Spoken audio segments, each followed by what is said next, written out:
자신의 죄인됨을 주님 앞에 인정하며 또한 그 주님 앞에 나와 예배하는 여러분들 가운데 우리 주님 주시는 특별한 은총이 함께 하시기를 주님의 이름으로 축원을 드립니다. 좌우에 계신 분들과 이렇게 평화 인사를 나누셨으면 좋겠습니다. 하나님의 은총이 당신과 함께 하시기를 바랍니다. 자, 앞뒤에 계신 분들과도 좀 눈을 마주치시면서 그렇게 인사하셨으면 좋겠습니다. 하나님 앞에서 우리의 위치를 망각하지 맙시다.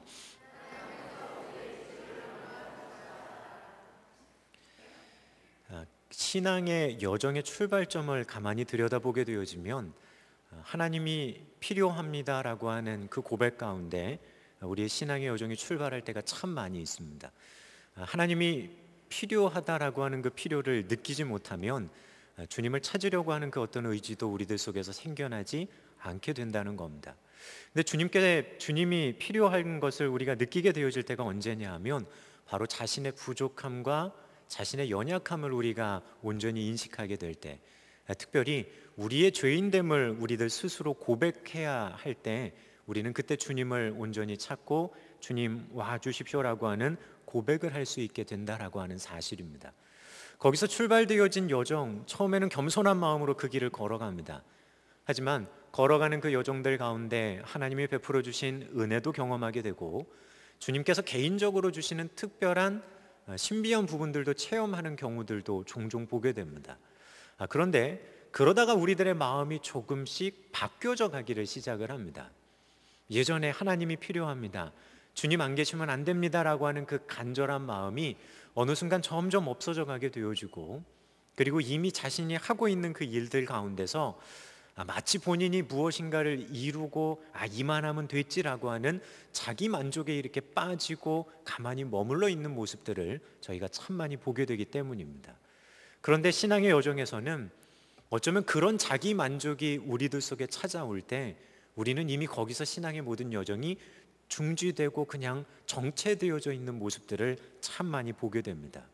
자, 그러면서도 내가 정체되고 있어라고 하는 걸 깨달으면 좋겠는데, 많은 경우 정체된 것을 깨닫기보다는 오히려 그 수준에 머물러 있는 것, 그것에 기반을 둬서 교만한 마음이 우리들 속에 일어나기가 더 쉽다는 겁니다. 머물러 있는 것도 모르고 이 정도면 됐어, 나만큼 하는 사람이 어디 있어라고 하는 마음을 우리가 갖기가 참 쉽다는 겁니다. 중국에 성경 세미나를 갔을 때 그곳에 한 선교사님이 저에게 도자기잔을 하나 선물을 해줬습니다. 근데 잔이긴 잔인데 생김새가 좀 특이한 잔이었습니다. 흔히들 도자기잔 하면 거기에 무슨 내용물을 담아서 물을 마시든 음료를 마시는 잔인데, 이 잔에는 중가운데 기둥이 이렇게 솟아나와져 있었고 기둥 꼭대기에는 이렇게 용머리가 뉘어져 있는 겁니다. 그러더니 밑에도 구멍이 하나 있고 위에도 구멍이 하나 뚫려 있는 겁니다. 처음에 생각할 때 이건 그냥 장식용인가 보다라는 생각을 가졌습니다. 구멍이 뚫려 있으니까 당연히 물을 거기에 담을 수 없겠거니라고 하는 생각을 한 겁니다. 근데 그 잔이 뭐였냐면 바로 여러분도 잘 아시는 개영배라고 하는 잔입니다. 이 잔의 특징은 뭐냐 하면 이 잔의 내용물을 70% 이상을 채우게 되면 물이 다 밑으로 빠져버리는 특징을 가지고 있습니다. 7알 이상을 채우게 되면 그 안에 있는 내용물이 다 빠져버리는 그런 잔이라는 겁니다. 그래서인지는 모르지만 중국 고사에도 이 잔과 연결되어진 많은 이야기들이 소개됩니다. 공자의 이야기 가운데서도 확인해 볼 수 있고, 중국의 황제들이 자신의 새로운 신하로 중직을 맡게 되는 사람들이 와가지고 황제 앞에 자신의 직분받음을 신고하고 직책을 줄 때 왕이 이 잔을 같이 선물했다고 합니다. 모양은 저마다 다르지만 이 개영배라고 하는 잔을 선물해 주는 이유는 자신이 있는 그 위치에서 채울 수 있는 거 7할까지라는 겁니다. 그거 이상으로 분에 넘치게 욕심을 부리거나 그거 이상으로 채우려고 할 때는 다 빠져버릴 것에 대한 일종의 교훈이었고 황제가 신하에게 주는 경고였다는 겁니다. 자신의 위치를 망각하지 말라는 거, 자신이 가지고 있는 그것 가운데서 만용을 부리지 말라는 거, 그리고 자신에게 있는 것에 족한 줄을 알라는 거, 여러 가지 경고의 메시지가 그 잔 가운데는 담겨져 있었다라고 하는 겁니다. 성경을 가만히 읽어가다 보면 구약 성경에서 저희는 민수기를 보게 됩니다. 민수기 가운데 하나님은 무엇을 하시냐면 단순히 백성의 숫자를 세는 것이 민수기가 아니라 민수기에는 각각의 지파가 어디에 있어야 하는지를 하나님이 정해 주십니다. 성막을 기준으로 너희 지파는 성막의 동쪽에 있어야 되고, 너희는 북쪽에 있어야 하고, 너희는 서쪽에 있어야 한다. 그것을 자기 마음대로 그들이 바꿀 수 없었습니다. 또한 이스라엘 백성들이 광야 가운데 행진해 갈 때 행진에 나가는 순서까지도 하나님은 이야기하십니다. 누가 먼저 가야 된다. 그 뒤에는 누가 따라야 한다. 특별히 레위 지파와 관련된 이야기를 하시면서는 주님께서는 더 세부적으로 이야기하십니다. 레위 지파의 가문들별로 그들에게 해야 할 임무들을 맡기시면서 너희 가문은 성막을 움직일 때 이거 챙겨야 된다. 너희 가문은 이거를 챙기는데 수레에 싣고 갈 수 있다. 하지만 누구 가문에 해당되어지는 이건 절대로 수레에 실어서는 안 되고 너희가 지고 가야 한다. 하나님은 각자의 지파, 각자의 가문이 해야 할 일들을 정하시고 그들에게 구획을 정해 이야기해 주십니다. 그 말의 의미는 맡겨주신 사명임과 동시에 그것 등한히 여기면서 다른 것으로 너희들의 생각과 마음을 넘기지 말라라고 하는 하나님의 말씀이신지 모릅니다. 신약 성경에서도 바울 사도는 이와 유사한 이야기를 교회와 관련돼서 합니다. 모든 사람이 다 교사이겠느냐? 모든 사람이 다 선지자이겠느냐? 모든 사람이 다 복음 전하는 자겠느냐? 각자 자신이 있는 그 위치들 가운데서 머리 대신 예수 그리스도를 중심으로 지체되었을 때 그리스도의 장성한 분량에까지 공동체는 자라갈 수 있다. 그것을 바울 사도는 또한 사람들에게 이야기를 해줍니다. 어쩌면 주님께서는 우리에게 말씀하시는 줄 모릅니다. 너에게 맡겨진 사명들 가운데, 본인이 가지고 있는 달란트 가운데 그 일 가운데 충성하고 최선을 다하라는 겁니다. 사용하지 않고 묻어두는 것이 아니라 사용하되 자신이 속해 있는 그것 이상의 것들로 넘어서서는 너가 고유하게 가지고 있는 그 직분마저도 제대로 감당할 수 없다. 그러니 잘 감당하고 자신에게 맡겨진 일에 최선을 다해라. 그래야 공동체가 튼튼히 그리스도의 장성한 분량에까지 이르러 갈 수 있다. 또한 신약 성경에서는 그런 이야기를 우리에게 해주게 됩니다. 근데 여러분 어떠십니까? 여러분들은 여러분들이 속해 있는 그리고 여러분들이 위치한 그곳에서 최선을 다해 여러분들 맡겨진 일에 충성하고 계십니까? 여러분들에게 맡겨주신 달란트 가운데 여러분들은 최선을 다하고 계십니까? 이것부터 우선 점검을 해본다면 동시에 여러분들은 여러분들에게 맡겨진 그 일 가지고 혹시 그 이상의 것들을 탐하고 있지는 않으십니까? 눈여 보여지기에 더 좋은 것을 탐하며 그곳에 내가 있기를 소망하는 마음으로 있지는 않으십니까? 내가 그곳에 있지는 않습니다라고 하는 마음이 우리들 속에 있을지 모르지만 주님께서 맡겨주신 그 일을 아예 안 하는 것도 우리는 주의해야 한다는 겁니다. 주님은 맡겨주신 그만큼의 분량의 일들, 충분히 할 수 있는 그 일들을 주셨을 때 그것 가운데 충성하고 있느냐를 묻고 계시기 때문입니다. 오늘 성경의 본문 말씀을 살피면서 이 부분에 대한 이야기들을 여러분과 잠시 나누어 보려고 합니다. 저희는 루스드라에서의 사건을 지금 계속해서 살펴보고 있습니다. 나면서부터 한 번도 걸어본 적 없던 한 사람이 걷게 됩니다. 복음을 전하다가 이런 놀라운 일이 벌어지게 되니까 루스드라에 있었던 사람들이 전부 다 놀랍니다. 마치 사도행전 3장에 나오는 성전 미문 앞에 앉아 있었던 그 앉은뱅이를 일으켜 세웠던 베드로와 요한의 모습을 보는 사람들처럼 루스드라에 있었던 이 사람들 또한 그런 마음으로 반응하기를 시작을 합니다. 그런데 이러한 반응들의 방향이 전해진 복음으로 인해서 이런 놀라운 일들이 일어났으니까 복음을 향해 그들의 마음과 생각이 맞춰져 가면 좋으련만 이상하게도 루스드라 사람들은 그 복음의 내용에는 관심이 없고 그 일을 행한 바나바와 그리고 바울에게 모든 관심이 쏠려가기를 시작을 합니다. 심지어 이들은 어떻게 생각했냐 하면 바울과 바나바가 사람이 아니라고까지 생각을 하기 시작을 합니다. 나면서부터 걷지 못하던 이 사람이 어떻게 걸을 수 있어? 이건 사람이 할 수 있는 일이 아니라 이건 신이 할 수 있는 일이다라고 하는 생각에 그들은 사로잡히게 됩니다. 그도 그럴 것이 이미 루스드라라고 하는 헬라 지역에는 헬라 신화에 대한 이야기들이 그들의 사고방식 속에 이미 들어와 있었습니다. 그리고 그 헬라 신화 가운데서도 특별히 루스드라 사람들에게 그 지역에만 내려오는 전설이 뭐였냐 하면, 예전에 헬라의 주신이었던 제우스와 그의 전령이었던 헤르메스가 사람의 모양을 하고 그 도시를 찾아왔는데, 사람들이 그 신을 알아보지 않고 경배하지 않아서 신들이 홍수로 그 지역을 벌했다 하는 전설이 루스드라 지역에는 내려오고 있었던 겁니다. 그러니 이들은 당연히 자신들의 지역에 내려오는 그 전설과 함께 오늘 바울과 바나바가 행한 일들을 연관해서 생각하기를 시작하는 겁니다.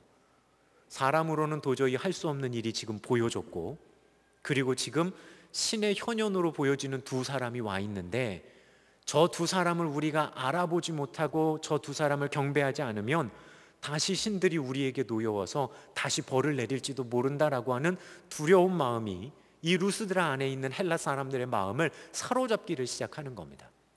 그러니까 이들은 바울과 바나바가 있는 그곳으로 찾아와서 뭐 하려고 하냐 하면 제사하려고 하는 겁니다.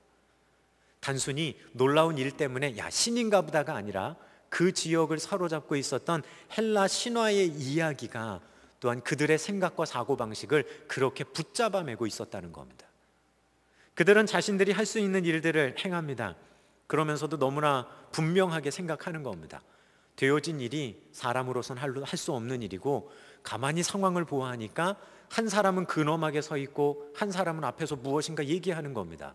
그러니까 이들은 너무나 자연스럽게 뒤에 가만히 서 있는 저 사람이 아마 제우스일 거고, 앞에서 이야기하는 저 사람이 제우스의 전령인 헤르메스일 거다라고 하는 생각을 가지고 바나바는 제우스로, 그리고 바울은 헤르메스로 그들은 너무나 당연하게 그렇게 그냥 매치해버리는 겁니다.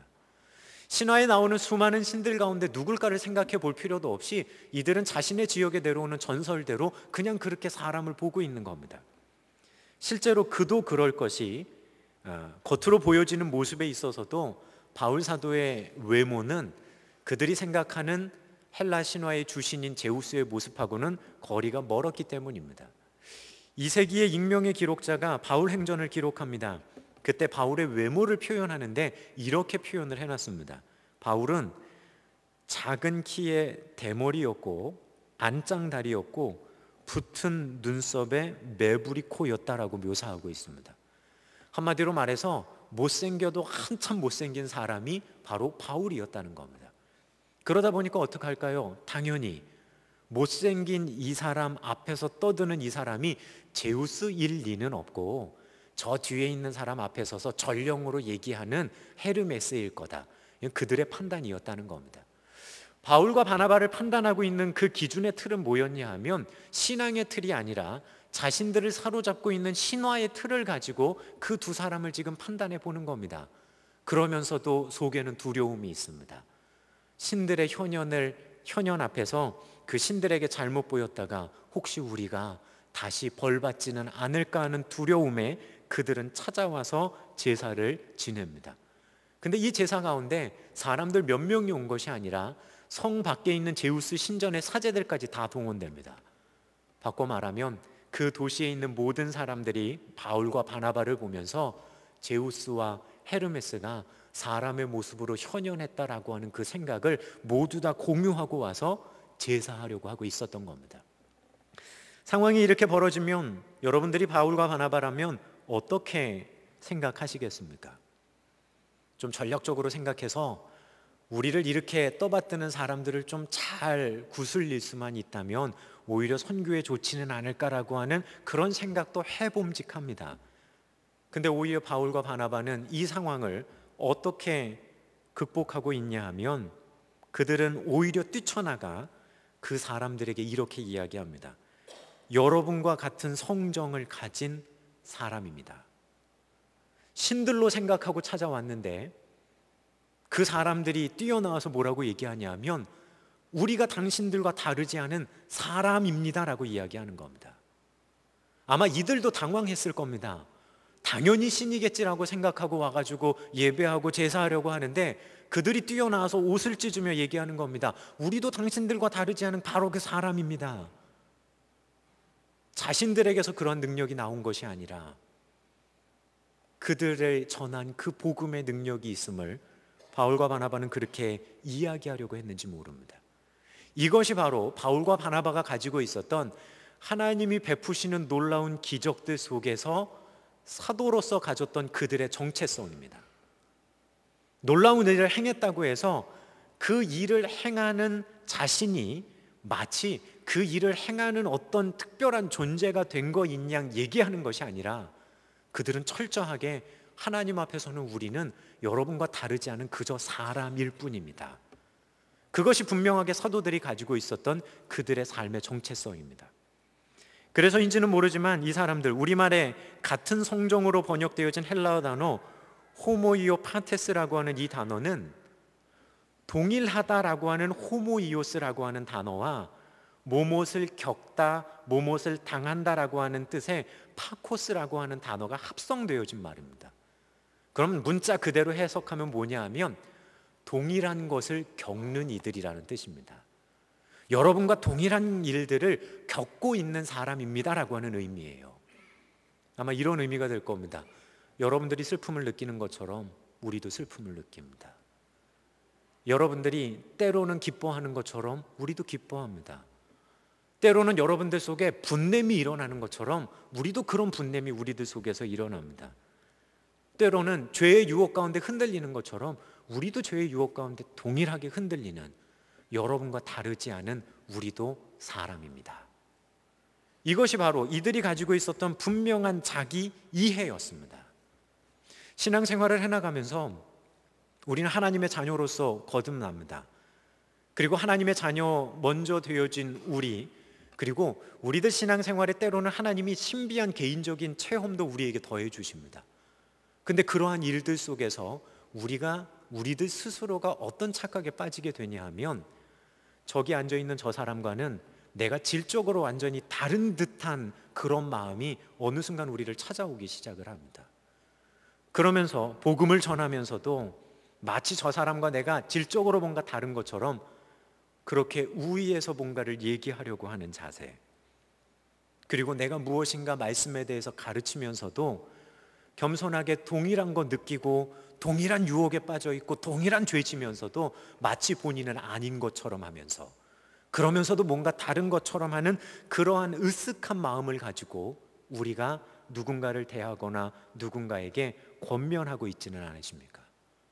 바울 사도는 신들이라고 생각하는 역임을 받으며 사람들이 찾아올 때에도 바울과 바나바는 그런 마음이 아니었다는 겁니다.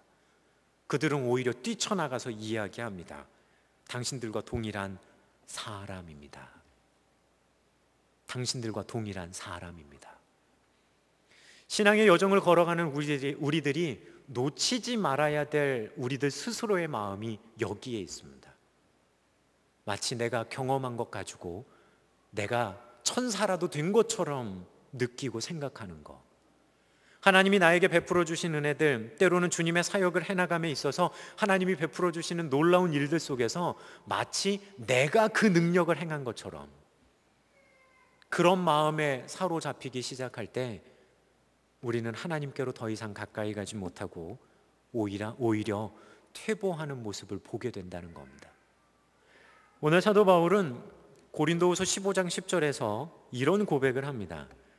그러나 내가 나 된 것은 하나님의 은혜로 된 것이니 내게 주신 그 은혜가 헛되지 아니하여 내가 모든 사도보다 더 많이 수고하였으나 내가 한 것이 아니요 오직 나와 함께 하신 하나님의 은혜로다. 내가 수고하기도 많이 했고 할 일도 많이 했고 내가 하나님 앞에 이렇게 한 일 같지만 모든 것이 다 하나님의 은혜입니다. 이것이 바로 바울 사도가 가지고 있었던, 그가 전도 여정 가운데 수많은 이적을 행하면서 가지고 있었던 그의 마음의 중심입니다. 여러분들은 여러분들 신앙의 생활에 있어서 여러분들 마음의 중심이 어디에 있으십니까? 과거에 아주 오래전에 있었던 신비한 체험 한 가지를 아직까지도 이야기하면서 마치 지금 자신이 그런 사람이 된 것처럼 특별한 존재가 된 것인 양 그런 이야기를 이어가고 있지는 않으십니까? 예전에 한 목회자 모임에 갔을 때 선배 목사님들이 나와서 자신의 신앙에 대한 이야기, 목회에 대한 이야기들을 하면서 후배 목사들에게 이렇게 권면하는 그런 시간이 있었습니다.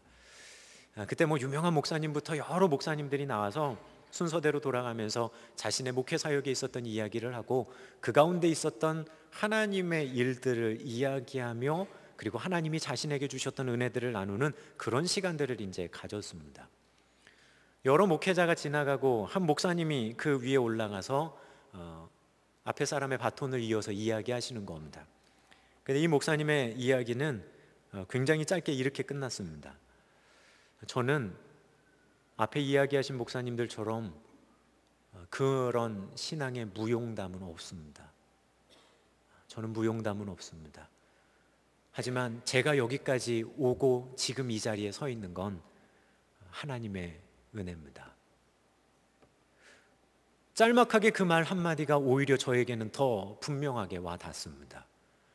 하나님이 어떻게 저분 가운데 일하셨고 하나님이 저 목사님 가운데 어떻게 일하고 계신지를 그 말 한마디 가운데 느낄 수 있었습니다. 우리는 때로는 그렇지 않습니까?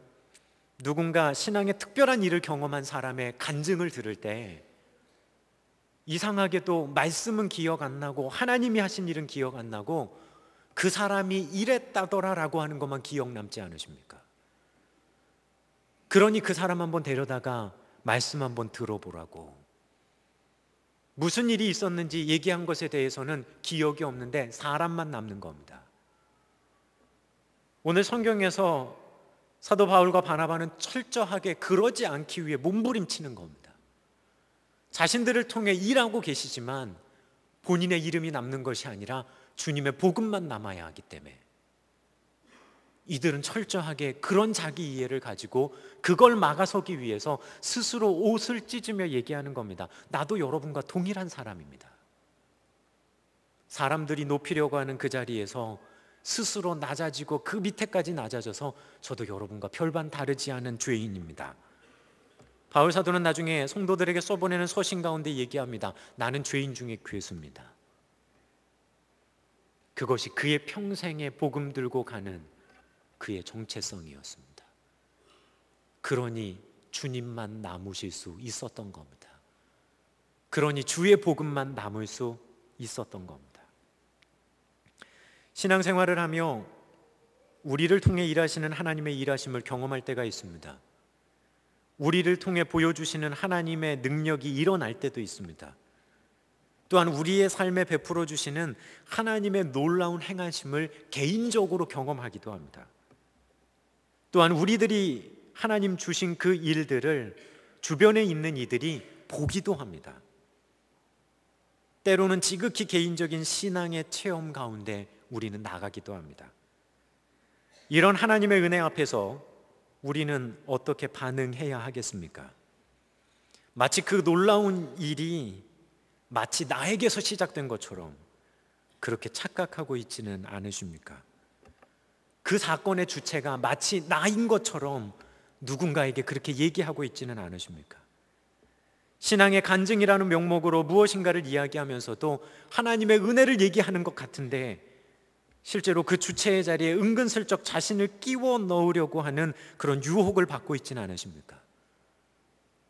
그러면서 어느 순간 자신의 무용담을 그들에게, 신앙의 무용담을 그들에게 얘기하고 있는 본인의 모습을 만나고 있지는 않으십니까? 우리는 기억해야 됩니다. 우리는 스스로 빛을 내는 존재가 아닙니다. 주님이 비춰주시는 그 빛을 반사할 뿐입니다.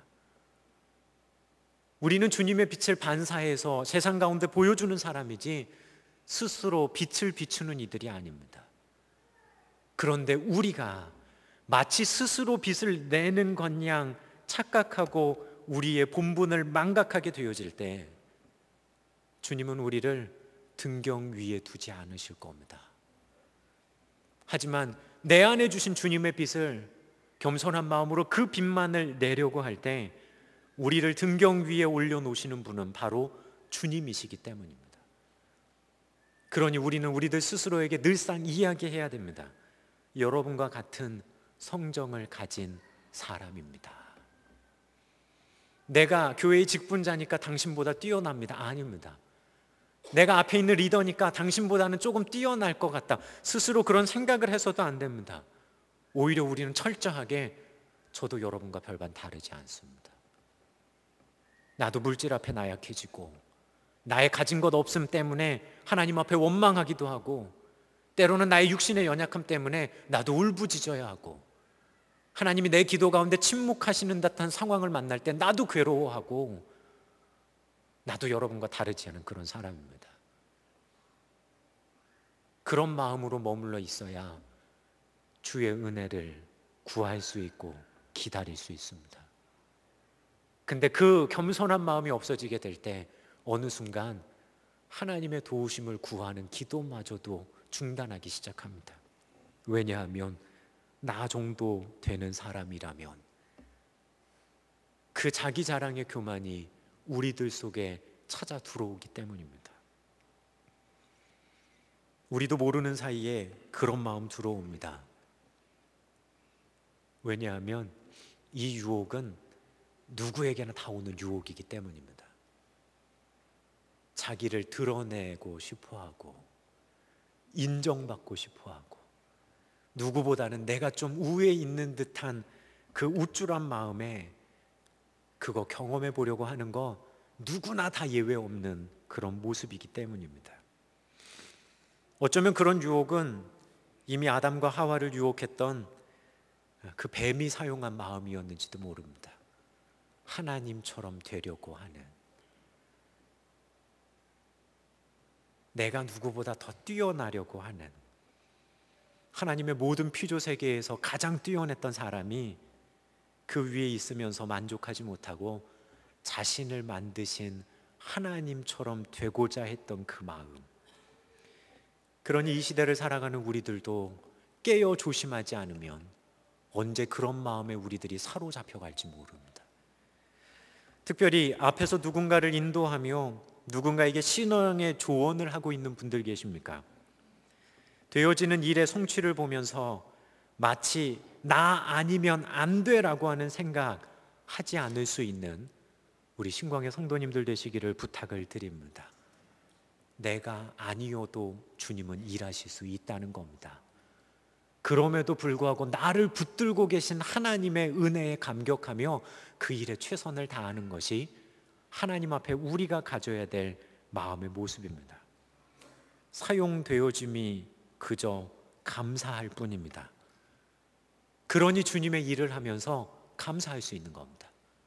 근데 만약에 주의 일을 하면서도 나를 사용하심에 대한 감사가 없다면 여러분들은 주님의 일 하는 거 아닙니다.